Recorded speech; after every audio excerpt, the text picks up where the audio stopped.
Today we continue our investigation of Kentucky's Child Protective Services with a different perspective on what's going on. We've been doing these stories for 3 years now, alleging abuse of power, falsified documents, lies in court, threats, and retaliation against parents who fight back.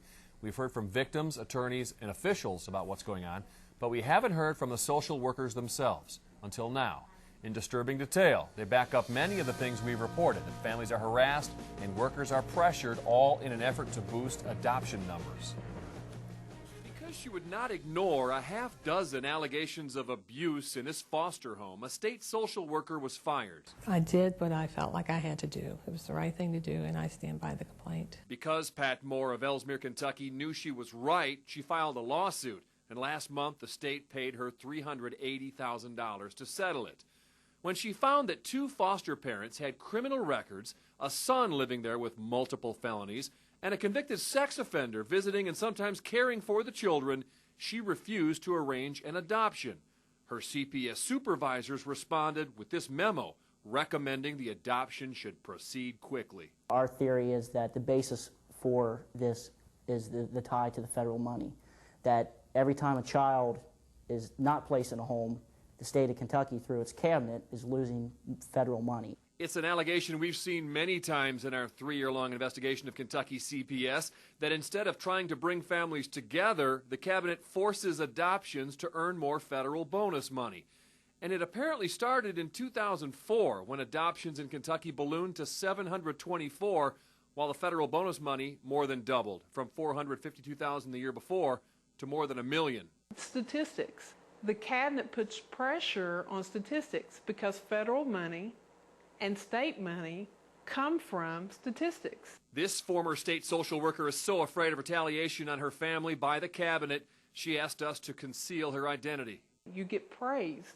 The cabinet praises you for terminating rights and adopting the kids out immediately. She says the concerted effort to take children away and put them up for adoption was so brazen, she actually saw someone successfully place an order for children. Someone could not have a child and wanted a child, so within the community, this certain person saw a family that was in distress, was having a hard time, and relayed to workers that they would like those children. And that's exactly what has happened. And this former CPS supervisor, who also fears retaliation, says if an order for a child was delayed or denied, her supervisors would roll in and try to overturn local decisions. This one family was promised a child, and when it happened that the child was going to be reunified with the parent, they called our regional office. Our regional office came down on our county. They harassed the birth parents and that kind of thing because they didn't agree with our decision. So I didn't get to say bye. And remember the case of Vanessa Shanks, who had her kids taken away, and when she fought back, saw her relatives' kids taken away, and when she won her appeal, saw her attorney's child taken away?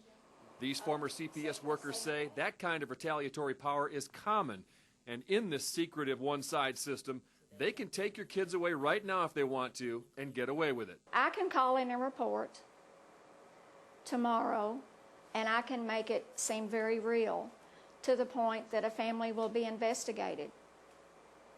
And whoever gets it could come up with a substantiation of, let's say neglect, and it might not be true.